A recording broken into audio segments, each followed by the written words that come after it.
প্রথম যে চ্যাপ্টার সেটা তোমার সাথে এবার পড়াতে চলেছি, সেটা হচ্ছে আমাদের লিভিং ওয়ার্ল্ড। দেখো এই লিভিং ওয়ার্ল্ড হচ্ছে একটা সবথেকে ইজি চ্যাপ্টার ক্লাস 11 এ। কেন? এটা জাস্ট একটা ইন্ট্রোডাকশন লেভেলের চ্যাপ্টার, কিন্তু কয়েকটা কোশ্চেন আসে যেটা ভেরি ইম্পর্টেন্ট, আমাদের বোর্ডের কোশ্চেন, তার জন্য খুব ইম্পর্টেন্ট, জানো তো এই চ্যাপ্টারটা।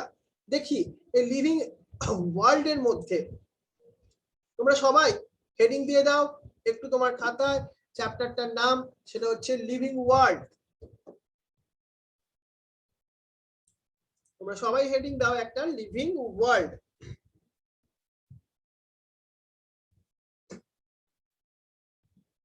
নেক্সট দেখো, আমি তোমাকে আজকে প্রথম দিন বলে চলো একটুখানি প্রথমের কিছু জিনিস পড়াই। That is the what is life. আমরা যারা এখন প্রেজেন্ট আছে এখানে সবাই লিভিং থিংস, সবার ভেতরে কি আছে? লাইফ আছে।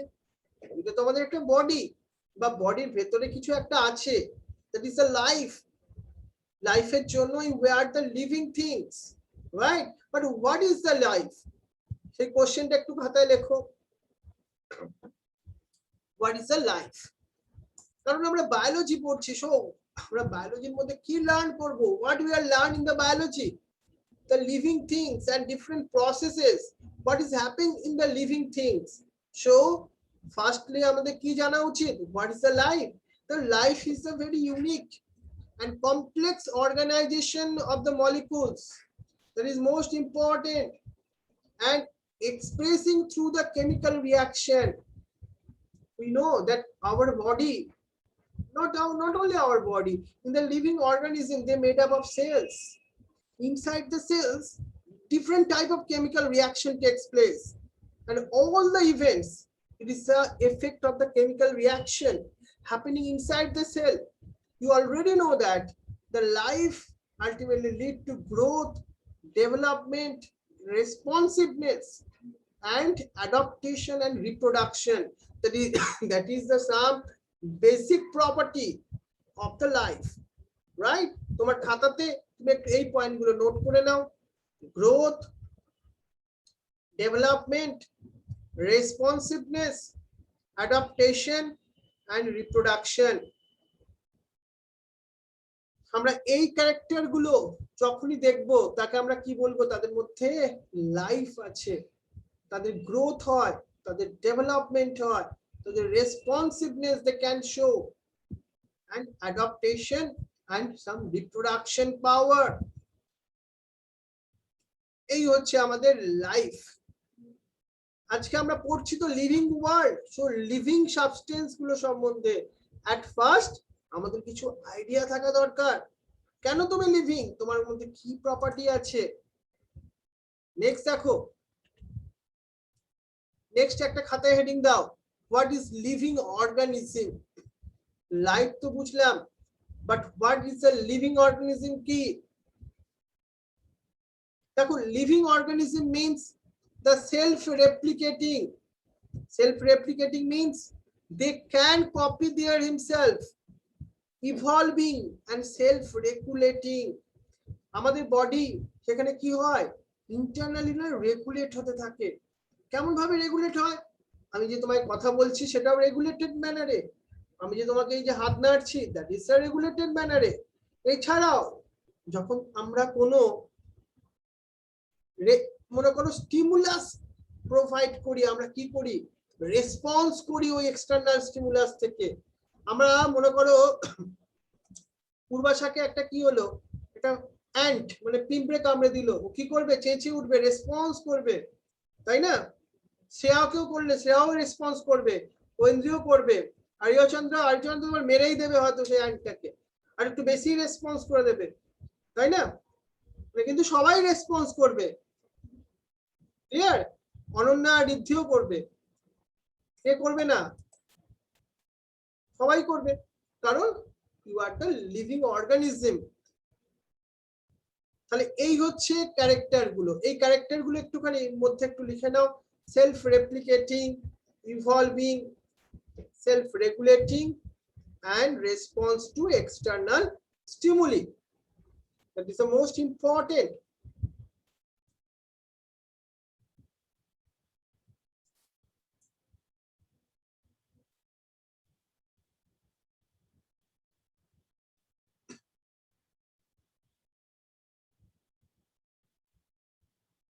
ওকে, চলো এবার আমরা একটা মোস্ট ইম্পর্টেন্ট জায়গায় ঢুকছি। তুমি একটা প্রথম হেডিং দাও, that is the properties of the living organism. ওর একটা স্কিম্যাটিক্যালি এরকম করে নাও, এরকম চার্টের মতো করে করে নাও, করে এরকম না চার্ট করে এরকম এরকম করে নাও, এরকম করে লেখো। আমরা এবার লিভিং অর্গানিজমের প্রপার্টিজ জানবো।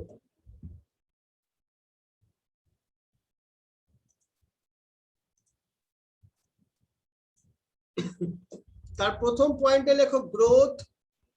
এই যে তুমি অ্যারো দিয়ে করলে তার প্রথম পয়েন্টে লেখো growth. But what is the growth, what is the meaning by the growth, সেগুলো আমরা ডিসকাস করব। এই যে রিপ্রোডাকশন, সেই ব্যাপারটাই বা কি। আমরা মেটাবলিজম সম্বন্ধে জানবো, যেটা তুমি থার্ড পয়েন্টে করো। ফোর্থ পয়েন্টে করো, that is a cellular organisation. And fifth পয়েন্টে করো কনসিয়াসনেস। এর নিচে নিচে আমরা কিছু পয়েন্ট লিখবো, that is the properties of living organism.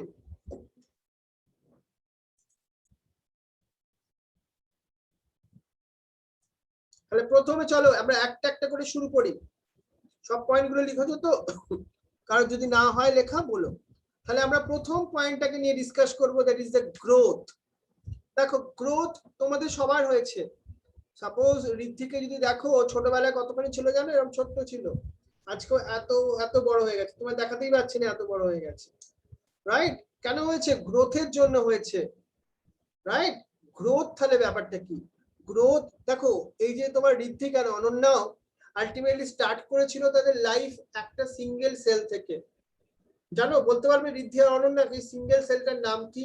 তোমাদের লাইফ স্টার্ট হয়েছিল।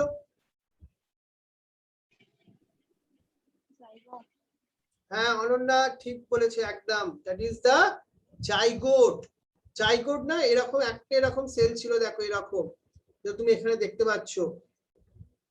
সেই জাইগোটটা ছিল 2 এর নাম্বার অফ ক্রোমোজোম। তারপর সেল ডিভিশন হয়েছে কন্টিনিউয়াসলি, হতে হতে তুমি আজকে এত একটা বিগ অর্গানিজমে কনভার্সন হয়েছো। বাট এর পেছনে রেসপন্সিবল কে? তোমার গ্রোথের পেছনে এই একটা সিঙ্গেল সেল থেকে তুমি মাল্টি সেলুলার হয়েছো, তার জন্য responsible that is a cell division. তাহলে cell division is the most important process, যেখানে কি হতে পারে? ইনক্রিজ দ্য নাম্বার, সেলের নাম্বার দেখো এখানে ইনক্রিজ হয়। এছাড়া সেলের ভেতরে যে মেটেরিয়াল গুলো থাকে, that is a cell content also be increased in the cell division time. তাহলে গ্রোথ যেখানে তুমি লিখেছিলে, তার নিচে লেখো increase in the number and mass of cell. Increase in the number and the mass of cell.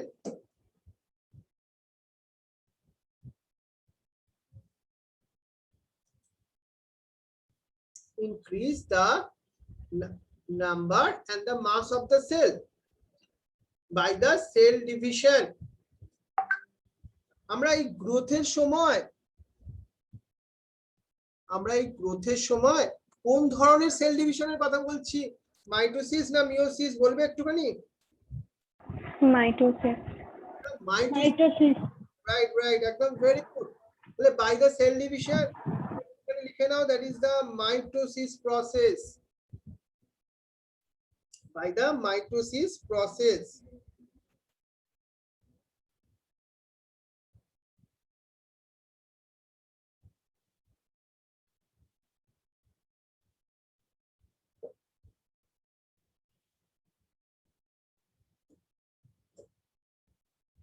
Next একটা জিনিস দেখো, that is most important.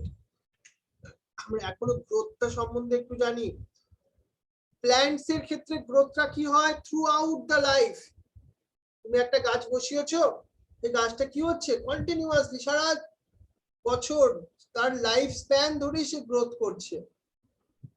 কিন্তু তোমার মধ্যে, তুমি তো অ্যানিমালস, তোমার মধ্যে কি গ্রোথটা কি কন্টিনিউয়াসলি সারা লাইফ ধরে হবে? তাহলে মনে করো এই যে পূর্বাশার আঙুরগুলো যদি সারা লাইফ ধরে বড় হতো, আস্তে আস্তে কি হয়ে যেত? এত বড় হয়ে যেত সেটা মনে করো সে আর বাড়ি পর্যন্ত পৌঁছে যেত। দেখতে পাচ্ছ একে একটু বড় বড়ই ও দেখাচ্ছে, আমার আঙুলগুলো এমনি অনেক বড় বড়, আমি আবার ডিজাইন করে রেখেছি ওর জন্য, ওর যাতে গ্রোথ না হতে পারে, তাই না?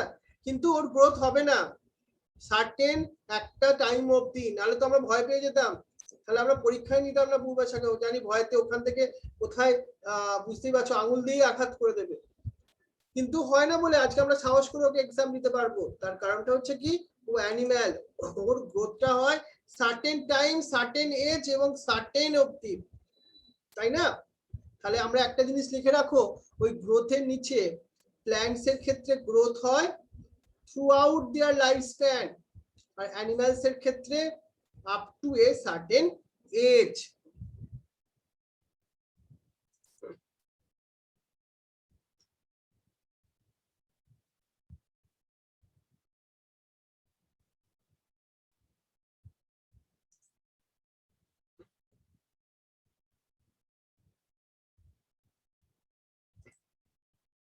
এবার দেখো তারপরে একটা ভেরি ইম্পর্টেন্ট পার্ট দেখি আমাদের, এই যে ঐন্দ্রি কি করেছে জানো, সেদিন রান্না করতে গেছিল লুকিয়ে লুকিয়ে আর গিয়ে হাত কেটে ফেলেছে, তাই তো? তখন কি হলো, ওর হাত কাটাটা কিন্তু এখন আর নেই, ঠিক হয়ে গেছে। কেন হয়েছে? এটা হচ্ছে সেল ডিভিশনের জন্য। এবার তো ঐন্দ্রির কথা ভাবো, বা আমার ক্ষেত্রে যদি ভাবো, আমার ক্ষেত্রে কোনো জায়গায় কেটে গেল, সেখানে কি সেল ডিভিশন হবে না? সার্টেন এজ অবধি হবে, তখন কিন্তু সেল ডিভিশন হয়। সেটা গ্রোথের সঙ্গে রেসপন্সিবল নয়, সেটা রিপেয়ারের সঙ্গে রেসপন্সিবল, বুঝতে পারছো? তাহলে cell division occur to replace the own cell, old cell যেগুলো হয় সেগুলোকে রিপ্লেস করতে। এবার আমরা চলে আসব, সেটা হচ্ছে দেখো এবার আমাদের শ্রেয়া গেছে ঘুরতে, কোথায় গেছে, এরকম একটা হিলি এরিয়া গেছিল ঘুরতে, ও গিয়ে দেখলো, দেখো একটা মজার জিনিস দেখলো, কি বলতো, ওই যে হিলস গুলো আছে না সেখানেও গ্রোথ হয়েছে। ও ভাবলো যা, আমি তো গ্রোথ করছিলাম লিভিং থিংস এর মধ্যে, নন লিভিং থিংস এর আবার গ্রোথ হয় নাকি? মানে কি হয়েছিল বলতো, ওই যে ও হিলস গুলো দেখছিল ওখানে মনে করো স্নো পড়ে ওইগুলো গ্রোথ হয়েছিল, হয়তো এইভাবে গ্রোথ। এটাকে আমরা কি বলবো, এটা নন লিভিং থিংস কি গ্রো করলো আলটিমেটলি? না, মেনলি নন লিভিং থিংস গুলো কি করলো, কিছু অ্যাকুমুলেট করলো কিছু সাবস্টেন্স, সেটা কোথায়, তার সারফেসে, ইন্টারনালি নয়, ভেতরে নয়। তোমার যে গ্রোথ হচ্ছে সেটা ইন্টারনাল গ্রোথ হচ্ছে, because you are the living things, but non-living things can also be grow, but this is the in the surface, in the outer side. এটা কিন্তু একটা বড় ডিফারেন্স জানো তো, living things and non living things এর মধ্যে। কিন্তু তাহলে আমরা কি দেখলাম, গ্রোথ, গ্রোথটা কিন্তু তাহলে গ্রোথ তাহলে কিন্তু লিভিং অর্গানিজমের গ্রোথ হয় ইনসাইড থেকে, যেটা it is also be called the intrinsic type of growth, মানে ইন্টারনালি হয়, ভেতর থেকে হয়। এবার চলে আসছি আমরা আমাদের আরিয়া চন্দ্রের জন্য একটা স্পেশাল টপিক, সেটা কি রিপ্রোডাকশন। দেখি তুমি আরিয়া চন্দ্র কত বড় হয়েছে বলো আমাকে, বলো আমরা, তুমি কি ধরনের রিপ্রোডাকশন করতে এবিলিটি আছে তোমার মধ্যে, বলো। সেক্সুয়াল, বলো একবার বলো। Sexual reproduction sir. একদম ঠিক বলেছো, দেখো কত বড় হয়ে গেছে, ও বলছে ও সেক্সুয়াল রিপ্রোডাকশনের ওর কোয়ালিটি আছে, ক্যাপাবিলিটিস আছে, ও ঠিকই বলেছে অবশ্য, কারণ ও লিভিং থিংস। কিন্তু আরেকটা টাইপের রিপ্রোডাকশন হয়, সেটা হচ্ছে এসেক্সুয়াল রিপ্রোডাকশন, সেটা আমাদের মধ্যে হবে হবে না। তাহলে এই যে পূর্বাশা আমাদের দেখাচ্ছিল এত সুন্দর সুন্দর ডিজাইন করে নেলস বানিয়েছে, এই একটা নেলস মনে করো নখটাকে কেটেও রেখে দিত, কি দেখতো যদি একটা বেবি তৈরি হয়ে গেছে, হবে? যদি এসেক্সুয়াল রিপ্রোডাকশনে আমাদের এবিলিটি থাকতো হয়তো এরকম হতো, তাহলে কিন্তু মহা মুশকিল হয়ে যেত, কিন্তু কিন্তু আমাদের মধ্যে সেই পাওয়ার নেই, আমাদের মধ্যে পাওয়ার আছে অনলি সেক্সুয়াল রিপ্রোডাকশন। সেক্সুয়াল রিপ্রোডাকশনের জন্য কি দরকার, শ্রেয়া বলবে একটু, বলুক শ্রেয়া কি দরকার বলো সেক্সুয়াল রিপ্রোডাকশনের জন্য।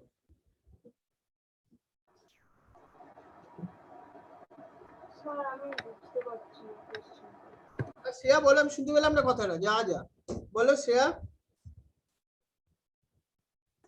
স্যার সেক্সুয়াল রিপ্রোডাকশনের জন্য সার্টেন ক্যারেক্টারিস্টিক্স দরকার হয়। আর স্পেসিফিক্যালি কি দরকার? Sir, male or female gamete. Very important, এটা দরকার, মেল আর ফিমেল গ্যামেটস দরকার। আর মেল আর ফিমেল গ্যামেটসটা মোস্ট ইম্পর্টেন্ট। আর একটা দেখো, এই রিপ্রোডাকশন, যেটা আজকে তোমরা রিপ্রোডাকশন বললে হয়তো অনেক কিছু ভাবতে পারো, বাট রিপ্রোডাকশন কিন্তু একটা বেসিক প্রপার্টি, জানো তো? কার বেসিক প্রপার্টি? একটা লিভিং থিংস এর।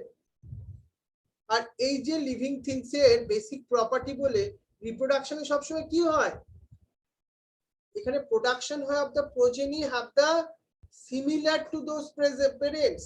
তোমাদের সবার ক্যারেক্টার না তোমার পেরেন্টস এর ক্যারেক্টারের সঙ্গে অনেক গুণ মিলে যায়। তোমাদেরকে দেখেই আমি তোমাদের পেরেন্টস এর ক্যারেক্টারও বলতে পারবো। কেন?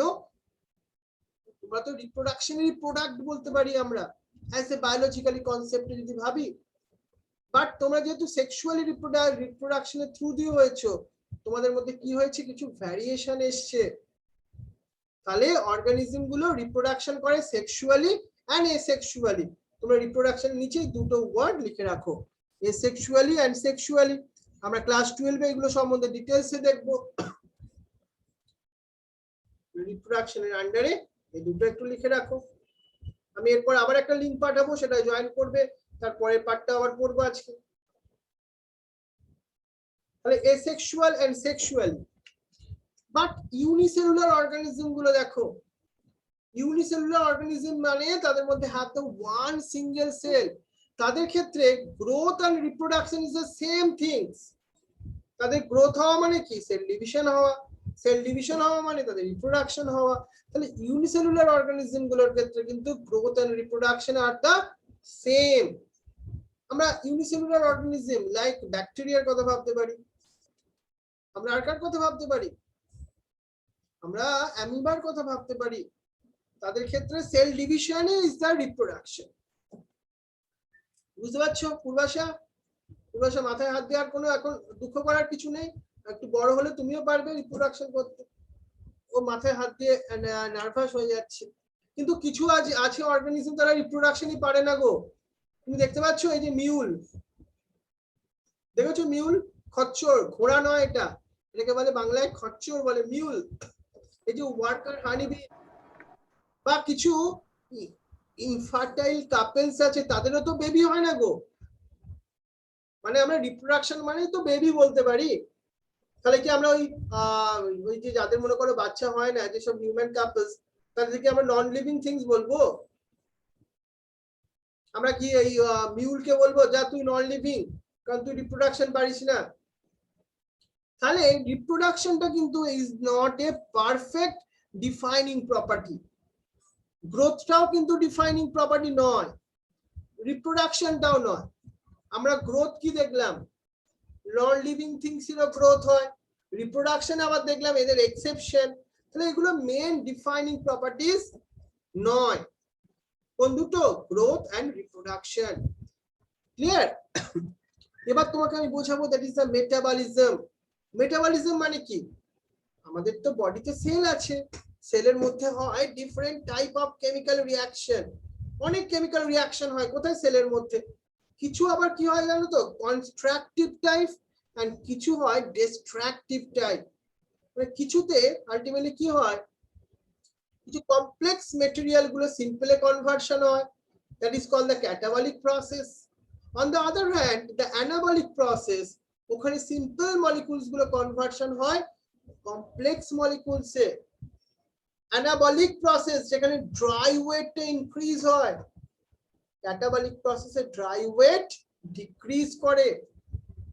আমরা ফটোসিনথেসিসের যদি কথা বলি, এটা কি টাইপের রিঅ্যাকশন, ক্যাটাবলিক না অ্যানাবলিক বলতে পারবে? Anabolic reaction. Anabolic reaction. Respiration, সেটা কি টাইপ বলো?